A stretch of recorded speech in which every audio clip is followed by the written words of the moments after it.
Hola chicas, muy buenas tardes, espero que se encuentren muy bien. Bien, como saben, pues tuvimos esta cuestión que surgió de manera extraordinaria, entonces pues les estoy grabando la explicación del mecanismo de evaluación que les subí, que es la entrevista a pues un profesor encargado de un centro de cómputo o en su defecto un profesor que haya utilizado alguna vez un centro de cómputo. Decidí no solamente dejarlo en la parte de la instrucción como tal, con la información arriba, sino también añadirles este video para, por si no queda claro por la redacción o algo por el estilo en las instrucciones, pues con esta explicación les quede un poco más claro, ¿no?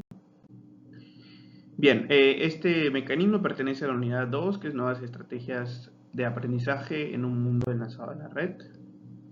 Y bueno, primero que nada mencionar que esta tarea es una tarea en equipos de 4 personas, donde se tiene que realizar lo siguiente. Hay que realizar el diseño de un instrumento de entrevista.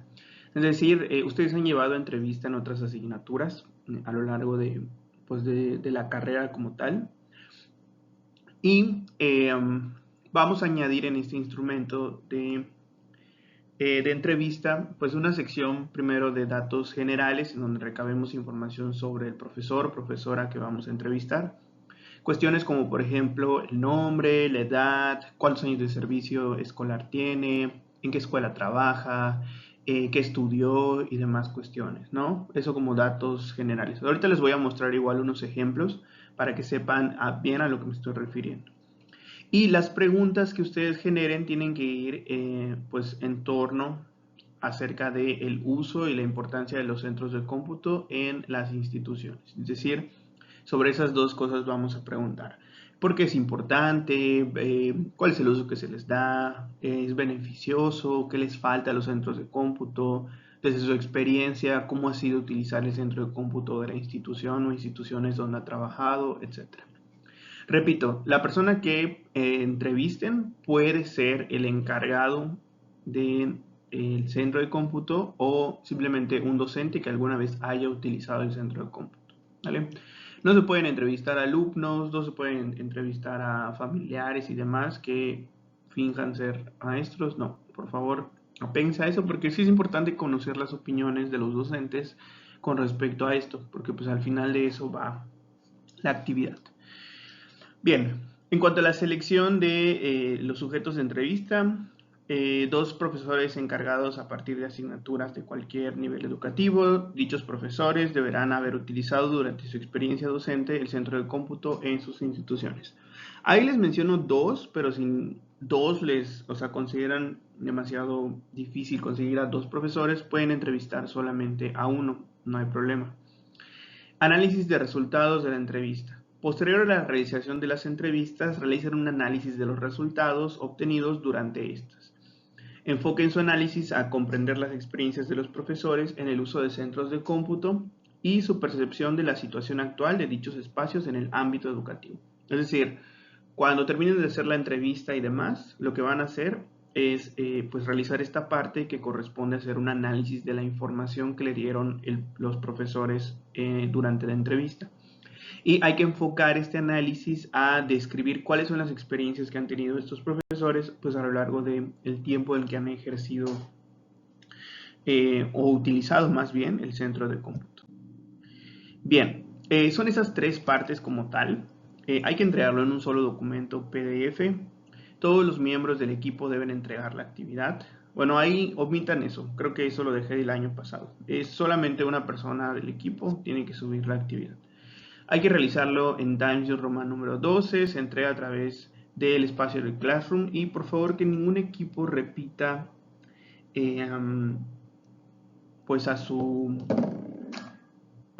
equipo, digo a su profesor o profesora, porque durante la sesión del próximo sábado vamos a compartir las experiencias y pues si tres equipos de los 4 equipos entrevistaron a la misma persona, pues va a ser muy redundante. Entonces, debido a que lo que queremos escuchar es variedad de opiniones, pues que ningún equipo repita a pues, las personas que entreviste.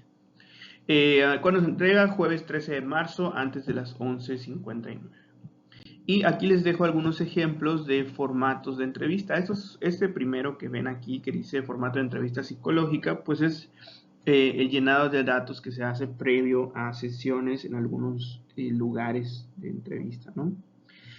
Pueden ustedes determinar cuál utilizar, o sea, cuál utilizar como base. El primero está más completo, si se fijan, tiene nombre de la persona, la fecha de nacimiento, el lugar de nacimiento, departamento se refiere a como estado, porque esto es de otro país, sexo, masculino, femenino, edad, estado civil, ocupación actual y demás datos, ¿no? Esto sería bueno como para complementar la información que les presente. Y bueno, más que nada era eso. Y bueno, algo que sí me gustaría para no atrasarnos más es realizar la explicación del primer tema de la unidad 3, que corresponde al uso de las tecnologías de la información en el aula, que son las consideraciones críticas. Y bueno, lo que se busca en esta unidad 3 es que se analicen los factores que influyen en el uso de las tecnologías de la información en el aula, así como los factores que determinan el éxito o fracaso de la aplicación de estas tecnologías, con base en las teorías pertinentes o diversos autores. Es decir, todo lo que puede influir en que sea beneficioso o no el uso de las tecnologías en el aula. Bien, aquí vamos a hablar de varios conceptos de tipo social, es decir, que hablan acerca de justo desigualdades y demás cuestiones que surgen, pues para tener un criterio más amplio y no solo pensar que las condiciones en las que se desarrolla el uso de la tecnología son iguales para todos, ¿no? Bien, primero que nada nos mencionan acerca de la solidaridad social, que se refiere a la colaboración y apoyo mutuo entre individuos y comunidades. En el contexto educativo, las tecnologías pueden fomentar la solidaridad al permitir la conexión entre estudiantes, docentes y otros actores involucrados en el proceso de aprendizaje. Por ejemplo, plataformas de aprendizaje en línea pueden facilitar la colaboración y el intercambio de recursos.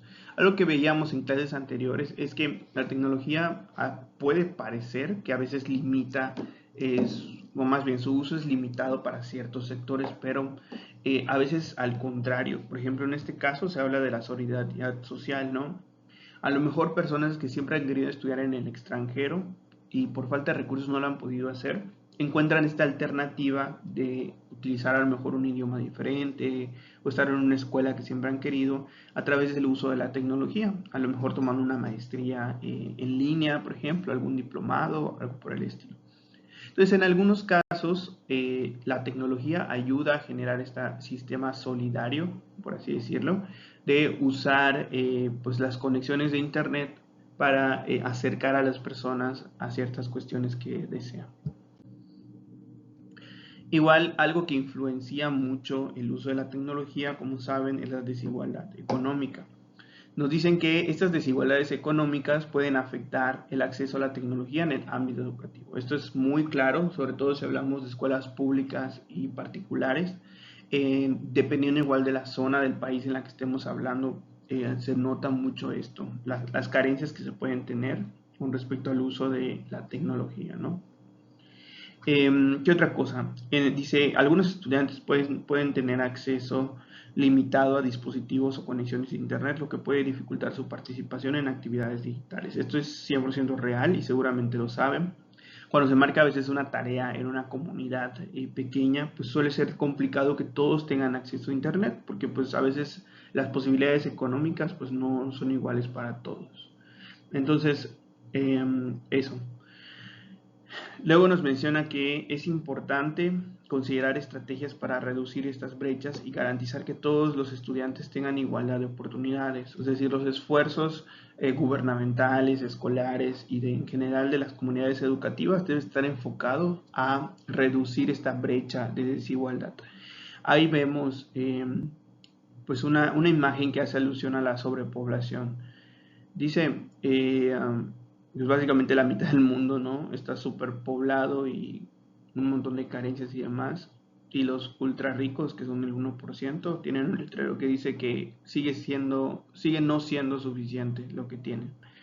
Y pues eso habla mucho de cómo es la división de clases sociales en el mundo en la actualidad, ¿no? Y continuando con otro aspecto, vamos a hablar de la participación. Dice, las tecnologías pueden promover la participación activa de los estudiantes en el proceso de aprendizaje. Herramientas como foros en línea, blogs y redes sociales permiten la interacción y el intercambio de ideas. Sin embargo, es fundamental diseñar actividades que fomenten la participación significativa y no solamente superficial. Es decir, hablando aquí de participación, no hablamos como de en clase cuando levantan la mano, sino de cómo incluyes a todos los estudiantes en las diferentes actividades que tienes en tu planeación. Y ahí nos dicen algo muy importante, que la participación de los estudiantes no solamente debe quedar en lo superficial, sino que se debe llevar mucho más allá para que realmente tenga sentido que estén involucrados. Un ejemplo de esto es, por ejemplo, el uso de los centros de cómputo, ¿no? A lo mejor tienes a 10 alumnos que sí saben usar toda la paquetería de Office y te pueden trabajar en el centro de cómputo, pero a lo mejor hay 2 que nunca habían aprendido una computadora porque pues, su acceso económico era muy limitado, ¿no? O nunca habían tenido acceso a un teléfono. Entonces, ¿cómo haces que esa participación de los dos grupos diferentes, de los niños que sí han tenido acceso y los que no, sea equitativa y sea igual de útil para ambos? Bueno, pues a lo mejor te detienes más tiempo a enseñarle a los chicos que nunca han tenido acceso a una computadora, cómo se utiliza y demás. A lo mejor unas clases de regularización, etcétera. A lo que va esto es que debemos ser conscientes como profesionales no solo de la educación, sino como de la psicopedagogía, como agentes de cambio social, sobre estas desigualdades que existen a lo largo del mundo, ¿no?